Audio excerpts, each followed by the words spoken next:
Now we're getting an update as far as the Jallikattu issue is concerned. The Supreme Court is to hear a plea of the Centre and the Animal Welfare Board on Monday. In fact, PETA, the Animal Welfare Board and several other NGOs have now challenged the new act passed by the Tamil Nadu, and that has been sent for the President's assent after the Governor passed it. In fact, the plea challenges the act on the ground that it is per se cruel to animals, and the act is going to be violative of animal rights.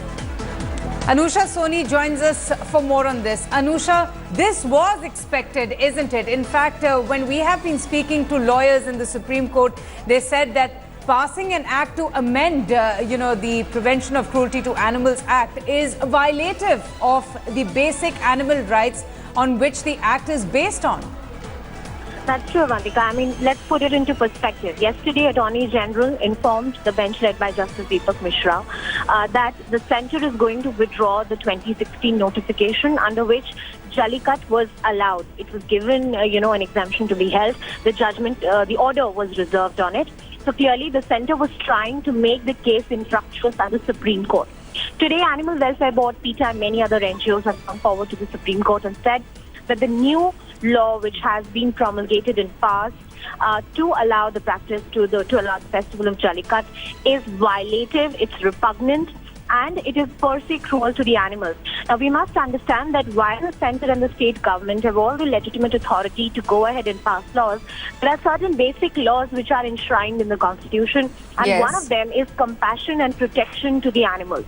Now, whenever a government decides to give, those principles a go by, there has to be a reason, there has to be a rationale for doing that. And that's the point of law that they're challenging, that the centre and the state did not have a reason to do what they did, and they merely did it under the political pressure. Now, tell me something. Does the state's Jallikattu Act permanently revoke the ban on Jallikattu as well?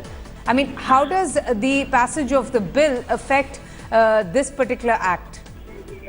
Speaking of law right now, in the state of Tamil Nadu, the Jallikattu, to hold the practice of Jallikattu is legal. Yes, there is a repugnancy in law because the 1960 Act of the centre still has bull as a protected category.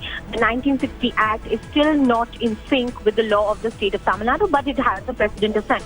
So at some point in the near future, the centre will have to go ahead and amend the 1960 Act. Which means also to remove the bull from the Act. I mean, bull as the animal from the Act. Well, if they are not removing bull permanently, they will have to give the reasonable exception to the state of Tamil Nadu. Right now, an exception has been given, but the reason for that exception has yet not been given.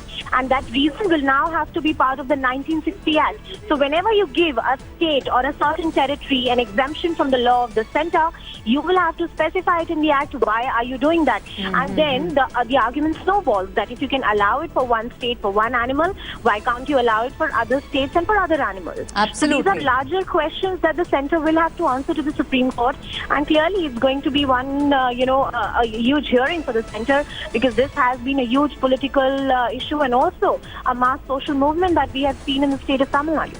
Absolutely. Very interesting bit of news coming in there. Anusha Soni, thanks so much for joining us. In fact, with the Jallikattu movement in Tamil Nadu emerging victorious, now similar demands are being raised in different parts of the country.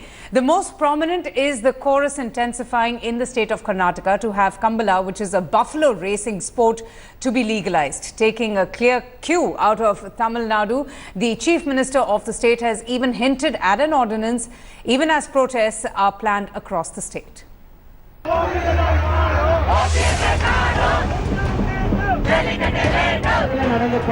It was massive people's movement. Tamil people rising as one to save what they called an intrinsic part of their culture.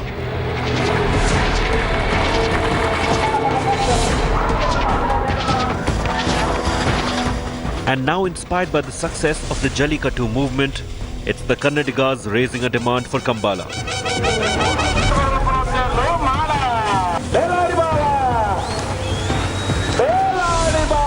This is something which is pride for us, and this is something culturally we related since my childhood, and we definitely can't let go of it all of a sudden.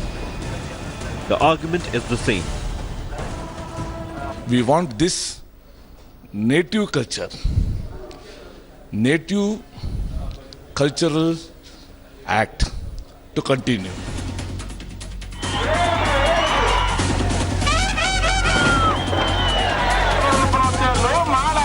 But unlike the Jallikattu movement, it's the political class taking up the cause in Karnataka.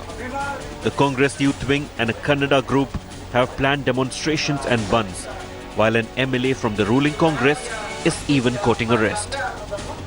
See, for the sake of public, I am ready to go jail also. Following Tamil Nadu's example, the Chief Minister of Karnataka has promised an ordinance to lift the ban on buffalo racing if required. We are for Kamla. It is a traditional game.